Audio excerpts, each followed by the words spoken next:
Hello everyone, Kate here from Keight Krafts, sharing with you another project for Tree Hobbies. Let's get started. So to kick things off, I've gone ahead and die cut everything that I'm going to need for today's diorama out of some Spiffy Speckle paper. And I thought to add a little bit of interest to the front panel here, I'm going around in some Lawn Fawn Lemonade ink just to add a little bit of interest. So once I'm satisfied with the amount that I've gone around in, we will move on to the next color. So the next piece that we're going to be working with is the Grassy Hillside Inserts, and these are new from the latest release of Lawn Fawn. And these guys are getting a little bit of Jalapeño Ink just to give them a little bit of texture on the top and to create a little bit of gradient. Now you'll have to excuse my voice. I am either getting over a cold or my allergies are in full swing. I haven't quite figured it out. So if you're wondering why I'm sounding a little off, that's basically why. So here I thought it would be fun if I took the bit that I'd cut the hillside grassy inserts out of and waste not want not. So I'm going to add some ink to this one, and then this will go on the back piece of the ta-da diorama, which I'll show you in a little bit. So once I'm done with that, we are going to, off camera, cut out another Grassy Border Die here. And the Grassy Border is, in fact, the Grassy Border Die.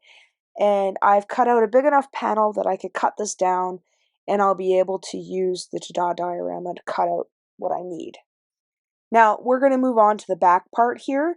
And this is like the white with the blue speckles from the Spiffy Speckle. And I'm going in with some Moonstone Ink on the cloudy stencil just to create the background. Now, if you know me, I've been loving the ink blending and the stencils lately, and I could not use this. I mean, I've gotten my fair share of use out of this cloudy stencil, and I absolutely love it. I don't know what it is. The clouds are so puffy and happy, and yeah.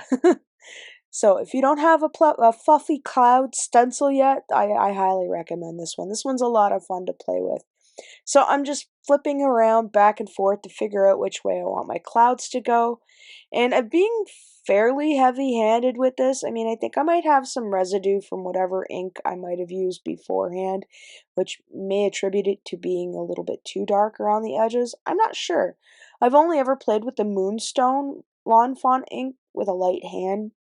I've never gone this heavy before, but I really wanted those clouds to stand out in the background because this is going to be the back panel that you'll see when you open it up.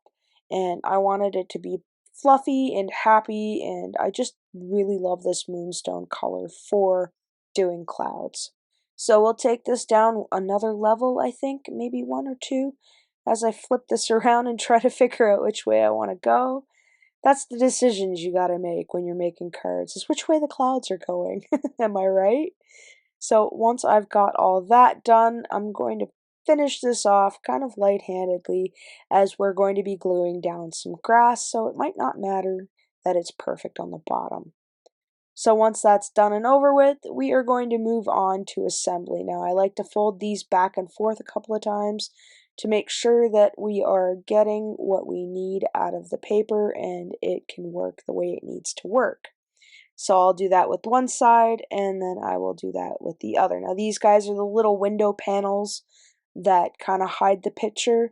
You'll see in a minute. If you've never assembled a ta-da diorama, I will try my best to explain, but as Lawn Fawn has their channel, they do have a lot of really great introductory videos to products themselves. So what I like to do is I like to take a little bit of a washi tape here and hold everything together so I've got the panel nice and lined up for the next step. And that next step is going to be just to measure once and glue twice. I know, it's measure twice and cut once, but we're going to measure once and glue twice in this case. So I've cut off a little bit of my double-sided tape here, a nice strong and sturdy one, because this is going to be the interactive piece. I want to make sure that I've got a good adhesion. So I'm using some strong double-sided tape, and once we've got that burnished down, I'm going to peel off the release paper so we can double stick. And I'm just adding a few dots of my Barely Arts liquid glue. along the tape and then right along the side where the score is. So once I've got enough glue down, we are going to take this and line it up. Now, I probably should have paid a little bit more attention to where I was putting glue because I forgot that there's those little thumb bits there. So I'm just going to take a little bit of an anti-static powder tool over that to get rid of the sticky. Now we're going to take off the washi tape that I used to hold everything down, and then we're going to check out our handiwork right there. So next, I'm going to take that scrap piece of grass that we ink blended on, and I'm going to mark it off with my pencil here. And now you could take a guillotine trimmer or a slider trimmer, but I'm just going to be lazy and use my scissors because it's easier. And then I'm going to take that first backside hill there, and I'm going to slot it in just to give me an idea of where I need to stick that extra piece. And I'm going to add a little bit of liquid glue so I have some wiggle room. And I'm going to lift that up and then just kind of figure out where that needs to be. And when I'm happy with that, I'll give that a bit of a mash down, and then we're able to insert the other bit. Now, I find these little things a little bit finicky, so I find that if I fold one end and fit it in, I could slot them in, or you could fold both ends and slot them in, but whatever works for you. I find that slotting one side in like that with one end folded works the best for me. So once I've got those all in together, you can kind of see the scenes coming together. Now, these are these little armband pieces that go on the back side of the panel, and these are what your little window shutters are going to be slotted into, if that's what you call them. So again, I'm using some strong double-sided tape on the little tabs to make sure that I have a strong adhesion because this might get a little bit pulled on as you open and close. So I want to make sure I've got a nice and strong adhesion. Again, we are going to pull off the release paper, add a little bit of our glue, and then we're going to line that up and mash that down. So you can see here, this is one way of doing it, which I get a little finicky here trying to get it down, and I have to end up pulling it up. That's why I like using that bit of glue, because it keeps it from totally getting stuck right away. So what I'll do is I'll line up that little center piece and then I'll fold them in. That way you don't see it poking out or anything like that. Not that you will, because it'll be covered, but I just find that this makes it all nice and even the way I do it this way. So again, I'm just going to take that little notch, I'm going to line it up, hold it down in the middle, lift it up a little bit, fold them over, lift them up a little bit, fold them over, and then give them a good mash down. And then next, we are going to take that little piece of grass that I cut down with my guillotine trimmer, and we are going to use the Diorama main panel, and we are going to cut that out so that way we get the stitched bottom and sides to match with the frame. So I'll tape that down and cut that off camera, and then now we can line it up and give it a little bit of glue. So I'm just going to add some liquid glue to the front. I don't really need to double stick this one, as this isn't going to be pulled on, so to speak. So I'll just add that down to the front, line everybody up, and give it a good mash down. And then once we've got that done, we are going to glue down our cute little rabbits that I've colored in off camera. And I just thought these rabbits were just too adorable. These ones are from the, I believe it's the hold on one second, I'll check for you.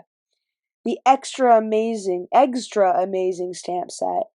And then the little bunny with the heart is actually from the Better Days stamp set. So I'm using two different bunnies, which I just couldn't help because they're so adorable. And they were just sitting on my desk waiting to be used. So next up, I decided I needed a sentiment, so we are going to be using a reveal wheel sentiment, and this one says, "Just wanted to say," and then you could add whatever you want to that. But I added the thank you, and I'm taking the banner die from the set, the Does set, and I did a partial cut to get the size that I needed. So once I've got that down, I'm going to add some glue to the back, and we are going to glue that down right to the front. And once I'm happy with the placement, my card is complete. So you can see here in slow motion just how adorable this is. I really had a lot of fun putting this one together for you guys. I really hope that you enjoyed today's program. I encourage you to go check out Hollow Tree Hobbies social media and website. And as always, Thanks for hanging out with me today. Take care.